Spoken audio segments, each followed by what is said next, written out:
Hello guys, welcome. Today June 8 Sunday కాబట్టి కైలాసగిరి పోదామని plan వేసినాము. సో కైలాసగిరికి వెళ్ళే ముందు కైలాసగిరికి 8 కిలోమీటర్స్ దూరంలో ఈ మఠం ఉంటుంది. అంటే ఏంటంటే బ్రహ్మయ్య గారు ఫస్ట్ ఇక్కడే ధ్యానం చేసి ఆ తర్వాత కైలాసగిరికి పోయి సమాధి అయినాడు అని ఇక్కడ లోకల్ ప్రజల టాక్. సో గుడి అయితే చూడడానికి సూపర్గా ఉంది, ఫెంటాస్టిక్ ఎక్స్పీరియన్స్.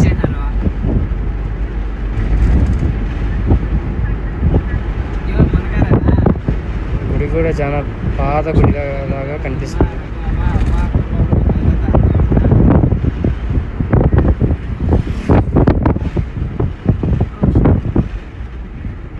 ఇక్కడ ప్రతి 50 మీటర్స్కి ఒక విగ్రహం అనేది ఉంటుంది.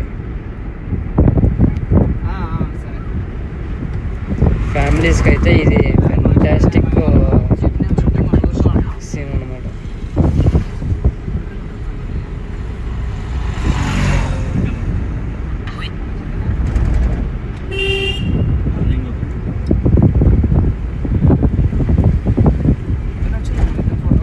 మనం దర్శనం చేసుకోవాలంటే మినిమం 150 స్టెప్స్ ఎక్కాలి కొండపైకి.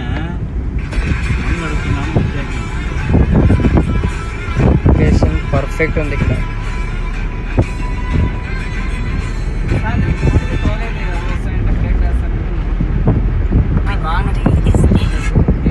ఇంకా టెంపుల్కి కెమెరా అలో లేదనమాట,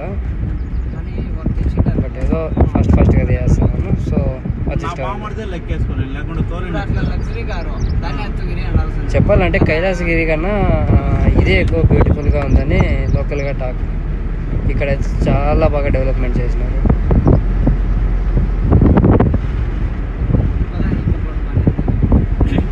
శ్రీ లక్ష్మీ నరసింహస్వామి. బేసిక్గా మేము ఇక్కడ వెంకటేశ్వర స్వామి ఉంటాడని వచ్చినాము, బట్ తీరా గుడికి వస్తే ఇక్కడ ఇట్లా అయింది అనమాట. బ్రహ్మయ్య గారి మఠ అని ఇది.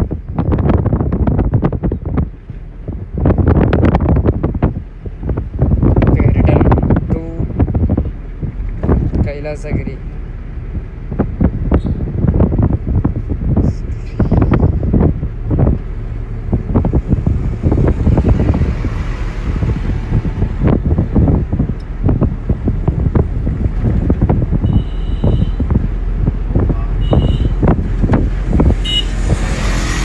ఈ కార్లోనే మేము మొత్తం రౌండ్ వేస్తున్నాం అన్నమాట సండే.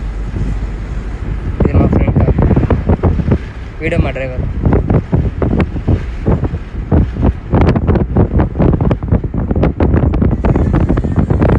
ఇక్కడ నుంచి కైలాసగిరి 8 కిలోమీటర్స్ వస్తుంది.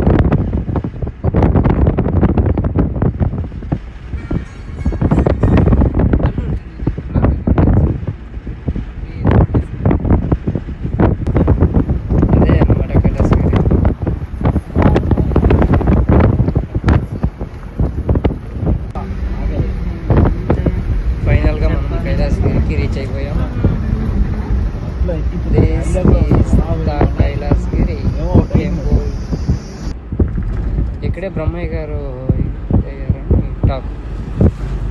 చూస్తుంటే ఇక్కడ మొత్తం వర్కింగ్లోనే ఉంది. దర్శనం ఏమీ అంతగా కానిస్తాను లేదు. మమ్మల్ని కూడా కొండ లోపలికి పంపిస్తారు అన్న కాన్ఫిడెంట్ అయితే లేదు, బట్ చూసుకొని వద్దామని వెళ్ళాము. బట్ పర్లేదు, 3 గుహలు క్లోజ్ చేసినారు, 3వ దాంట్లో వదులుతాను. ఇది క్లోజ్ ఉంది. ఇక్కడ 2వది కూడా క్లోజ్ పెట్టేసినారు. ఫైనల్గా ఇంకా లాస్ట్ 3వది మాత్రం ఓపెన్ ఉంది. చెప్పాలంటే ఈ 2 కేవ్స్లోన సూపర్గా ఉంటుంది లోపల వ్యూ, బట్ మేము అది మిస్ అయినాము. ఇక్కడ ఇది మాత్రం శివుని టెంపుల్ మాత్రం ఓపెన్ చేసినారు, మహాశివుంది. Okay guys, thank you for watching.